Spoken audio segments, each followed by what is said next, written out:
امام حاکم اپنی مستدرک میں حضرت عمر رضی اللہ تعالیٰ عنہ سے روایت کرتے ہیں کہ رسول اللہ حضرت ابو بکر کے ہمراہ غار ثور کی طرف چلے تو راستے میں ابو بکر کبھی آپ کے دائیں طرف، کبھی بائیں طرف اور کبھی آگے اور کبھی پیچھے چلتے۔ حضرت محمد صلی اللہ علیہ وآلہ وسلم نے پوچھا، ابو بکر کیا بات ہے؟ پہلے تو آپ نے اس طرح کبھی نہیں کیا۔ انہوں نے جواب دیا، یا رسول اللہ، اس خیال سے کہ آگے دشمن نہ ہوں میں آپ کے آگے ہو جاتا ہوں، اور یہ سمجھ کر کہ پیچھے سے دشمن نہ آ جائے میں آپ کے پیچھے چلنے لگتا ہوں، اور ایسے ہی کبھی آپ کے دائیں اور کبھی بائیں ہو جاتا ہوں، آپ پر خطرے کے پیش نظر ایسا کرتا ہوں۔ آپ نے فرمایا، اے ابو بکر، اگر کوئی خطرہ ہوا تو آپ چاہتے ہیں کہ میری بجائے آپ اس سے دو چار ہوں؟ وہ بولے، ہاں، اس خدا کی قسم جس نے آپ کو حق کے ساتھ بھیجا۔ اس روز شدت خوف سے آپ صلی اللہ علیہ وآلہ وسلم اپنے پاؤں کے اگلے حصے پر چلتے تھے تاکہ پورے پاؤں کا نشان دیکھ کر دشمن پیچھا نہ کریں، حتیٰ کہ آپ صلی اللہ علیہ وآلہ وسلم کے پاؤں چھل گئے اور چلنے سے عاجز آ گئے۔ یہ دیکھ کر ابو بکر نے آپ صلی اللہ علیہ وآلہ وسلم کو کندھوں پر اٹھایا اور اسی طرح بھاگتے بھاگتے غار ثور جا پہنچے۔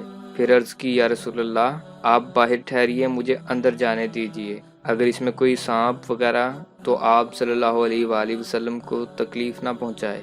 آپ نے فرمایا، اچھا، اندر جائیے۔ چنانچہ حضرت ابو بکر اندر جا کر غار ثور کو اپنے ہاتھ سے ٹٹولتے، اگر کوئی بل دیکھتے تو اپنا کپڑا پھاڑ کر اس میں ٹھونس دیتے۔ اسی طرح کرتے کرتے ان کا سارا کپڑا ختم ہو گیا، ایک سوراخ باقی رہ گیا تو اس میں انہوں نے ایڑی رکھ دی تاکہ اس سے کوئی چیز نکل کر آپ صلی اللہ علیہ وآلہ وسلم کو تکلیف نہ پہنچائے۔ اس غار میں سانپ اور بچھو وغیرہ بکثرت تھے۔ ان انتظامات کے بعد حضرت صلی اللہ علیہ وآلہ وسلم غار میں داخل ہوئے۔ صبح کے وقت آپ نے پوچھا، ابو بکر، وہ کپڑا کہاں ہے؟ تو آپ رضی اللہ تعالیٰ عنہ نے یہ ساری تفصیل بتائی۔ یہ سن کر آپ صلی اللہ علیہ وآلہ وسلم نے اپنے ہاتھ اٹھائے اور یہ دعا کی، الہی، ابو بکر کو میرے درجہ میں میرے ساتھ جنت میں داخل کرنا۔ اللہ تعالیٰ نے وحی کے ذریعے بتایا کہ اللہ تعالیٰ نے آپ کی دعا قبول فرما لی ہے۔ کفار مکہ کا آپ صلی اللہ علیہ وآلہ وسلم کے تعاقب میں غار تک پہنچنا۔ کفار مکہ نے آپ صلی اللہ علیہ وآلہ وسلم اور حضرت ابو بکر کی تلاش میں ایڑی چوٹی کا زور لگا دیا۔ کھوجیوں کو ساتھ لے کر دیکھتے دیکھتے غار کے منہ تک جا پہنچے۔ مسند بازار میں ہے کہ اللہ تعالیٰ نے مکڑی کو حکم دیا، اس نے غار کے منہ پر جالا تن دیا اور دو جنگلی کبوتروں کو بھیج دیا، وہ غار کے دروازے پر جا بیٹھے۔ یہ دیکھ کر کفار غار کے اندر جانے سے رک گئے تو کبوتروں کو اڑتے اور غار کے منہ پر جالا تنا ہوا دیکھ کر کہنے لگے، اگر کوئی اس میں داخل ہوتا تو یہ انڈے گر جاتے اور جالا ٹوٹ جاتا۔ چنانچہ یہ کہہ کر وہ وہیں سے واپس چلے گئے۔ اللہ تعالیٰ نے اپنی اسی مخفی تدبیر سے ان کو نامراد واپس کیا۔ کئی بار تو ایسا ہوا کہ کفار غار کے پاس آ پہنچتے اور قریب تھا کہ وہ آپ صلی اللہ علیہ وآلہ وسلم اور حضرت ابو بکر صدیق کو دیکھ لیتے، لیکن اس سے پہلے کہ وہ ان دونوں کو دیکھ پاتے، وہ فرشتے جو نماز میں آپ صلی اللہ علیہ وآلہ وسلم کی حفاظت کرتے تھے، وہ دشمن کی نظریں دوسری جانب پھیر دیتے تھے۔ غار ثور سے نکلنے کے بعد راستے میں سراقہ بن جشم حضور صلی اللہ علیہ وآلہ وسلم اور حضرت ابو بکر صدیق کے تعاقب میں اپنا گھوڑا سر پر دوڑائے آ رہا تھا۔ حضرت ابو بکر صدیق نے کہا، یا رسول اللہ، یہ تلاش کرنے والا پہنچ گیا ہے۔ آپ صلی اللہ علیہ وآلہ وسلم نے فرمایا، غم نہ کیجیے، اللہ تعالی ہمارے ساتھ ہے۔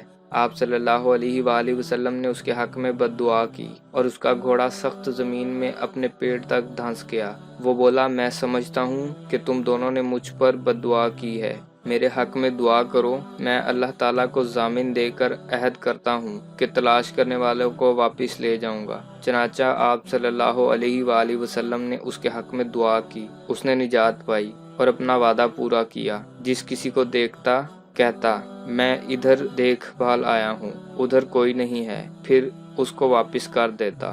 اس 26 روزہ سفر کے دوران 16ویں دن بروز جمعہ کی نماز کی ادائیگی کے لیے آپ صلی اللہ علیہ وآلہ وسلم یثرب میں تشریف لائے اور قبا کو دوبارہ واپس چلے گئے۔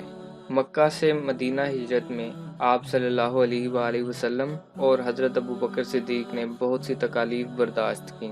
اس 26 روزہ سفر کے دوران آپ صلی اللہ علیہ وآلہ وسلم اور حضرت ابو بکر صدیق بہت سے کٹھن راستوں سے گزرے اور بہت سی مشکلات سے دوچار ہوئے، اور بالآخر 26ویں روز آپ صلی اللہ علیہ وآلہ وسلم مدینہ منورہ میں تشریف لائے۔ آپ صلی اللہ علیہ وآلہ وسلم کی مدینہ آمد پر انصار نے شاندار استقبال کیا اور اپنے تمام وسائل پیش کر دیے۔ جب آپ صلی اللہ علیہ وآلہ وسلم مدینہ پہنچے تو انصار استقبال کے لیے آئے، اور خواتین چھتوں پر سے دیکھ رہی تھیں اور دف بجا کر کچھ اشعار پڑھ رہی تھیں، جن کا ترجمہ یہ ہے: ہم پر 14ویں کی رات کا چاند طلوع ہو گیا، خدا کی پہاڑیوں سے ہم پر شکر واجب ہے، جب تک کوئی اللہ کو پکارنے والا باقی رہے۔ آپ صلی اللہ علیہ وآلہ وسلم کی اونٹنی حضرت ابو ایوب انصاری رضی اللہ تعالیٰ عنہ کے گھر کے سامنے رکی، اور حضور صلی اللہ علیہ وآلہ وسلم نے ان کے گھر قیام فرمایا۔ جس جگہ اونٹنی رکی تھی اسے حضور صلی اللہ علیہ وآلہ وسلم نے قیمتاً خرید کر ایک مسجد کی تعمیر شروع کر دی، جو بعد ازاں مسجد نبوی کہلائی۔ اس تعمیر میں انہوں نے خود بھی حصہ لیا۔ حضور صلی اللہ علیہ وآلہ وسلم نے مسلمانوں کے درمیان میں عقد مواخات کیا، یعنی مسلمانوں کو اس طرح بھائی بنایا کہ انصار میں سے ایک کو مہاجرین میں سے ایک کا بھائی بنا دیا۔ خود حضرت علی رضی اللہ تعالیٰ عنہ کو اپنا بھائی قرار دیا۔ انصار نے مہاجرین کی مثالی مدد کی۔ ہجرت کے ساتھ ہی اسلامی تقویم کا آغاز بھی ہوا۔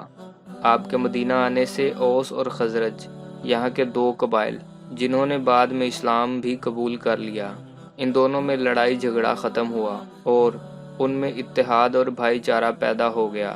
اس کے علاوہ یہاں کچھ یہودیوں کے قبائل بھی تھے جو ہمیشہ سے فساد کا باعث تھے۔ آپ صلی اللہ علیہ وآلہ وسلم کے آنے کے بعد یہودیوں اور مسلمانوں کے درمیان میں ہونے والے معاہدہ میثاق مدینہ نے مدینہ میں امن کی فضا پیدا کر دی۔ اسی دور میں مسلمانوں کو کعبہ کی طرف نماز پڑھنے کا حکم دیا گیا۔ اس سے پہلے مسلمان بیت المقدس کی طرف منہ کر کے نماز ادا کرتے تھے، جو یہودیوں کا بھی قبلہ تھا۔ ناظرین، اسی کے ساتھ نالج زپ کی پہلی سیریز دی لائف آف محمد صلی اللہ علیہ وآلہ وسلم کا اختتام ہوتا ہے۔ انشاءاللہ تعالی بہت جلد ہم دی لائف آف محمد صلی اللہ علیہ وآلہ وسلم کے سیزن 2 کے ساتھ حاضر ہوں گے، جس میں ہم مدینہ منورہ میں اسلامی نظام کے حالات و واقعات پر گفتگو کریں گے۔ تب تک کے لیے اپنا، اپنے دوستوں اور رشتہ داروں کا خیال رکھے گا۔ اللہ حافظ و ناصر۔